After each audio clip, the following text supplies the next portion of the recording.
Benjamin Netanyahu has insisted there will be no permanent ceasefire in Gaza until Hamas's military and governing capabilities are destroyed and all hostages are released.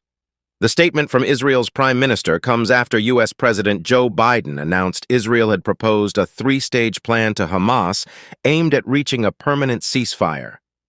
Hamas has already indicated it views the proposals positively.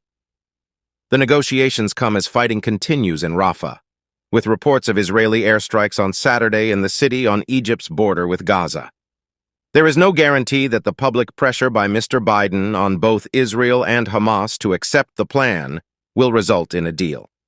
In statement on Saturday, Mr. Netanyahu's office said Israel's conditions for ending the war have not changed.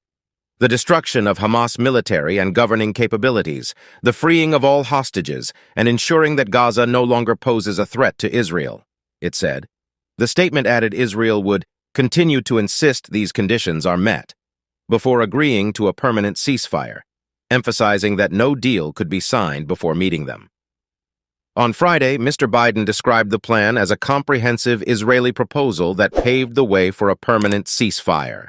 The first phase would include a full and complete ceasefire, the withdrawal of Israeli forces from populated areas, and the exchange of some hostages for Palestinian prisoners.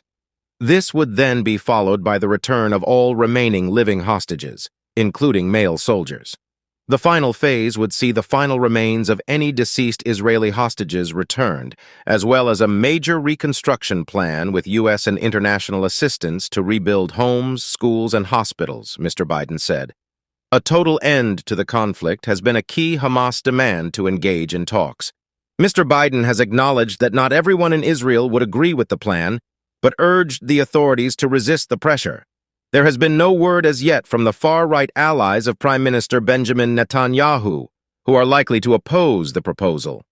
They have previously threatened to quit the coalition, which could result in the collapse of the Netanyahu government. But one of Israel's most influential opposition politicians, Yair Lapid, has promised to back Mr. Netanyahu if he supports the ceasefire deal. In a post on social media, Mr. Lapid told the Israeli PM that he has our safety net for a hostage deal if far-right allies like National Security Minister Itamar Ben-Gvir and Finance Minister Bezalel Smotrich leave the government. Israel has ramped up attacks in the key city of Rafah in recent weeks, claiming operational control over the entire border with Egypt. U.S., Israeli, and Egyptian officials are due to meet in Cairo on Sunday to discuss reopening the Rafah crossing, according to Egyptian media reports. Aid flows into Gaza have been restricted since the border was shut in early May, after Israeli forces seized control of it as part of their offensive to take control of Gaza's southern border. More than 36,000 people have been killed in Gaza since the start of the conflict, according to the Hamas-run health ministry. The war began in October when Hamas gunmen launched an unprecedented attack on Israel, killing about 1,200 people and taking 252 back to Gaza as hostages. Kindly like, subscribe, and share your thoughts in the comments section.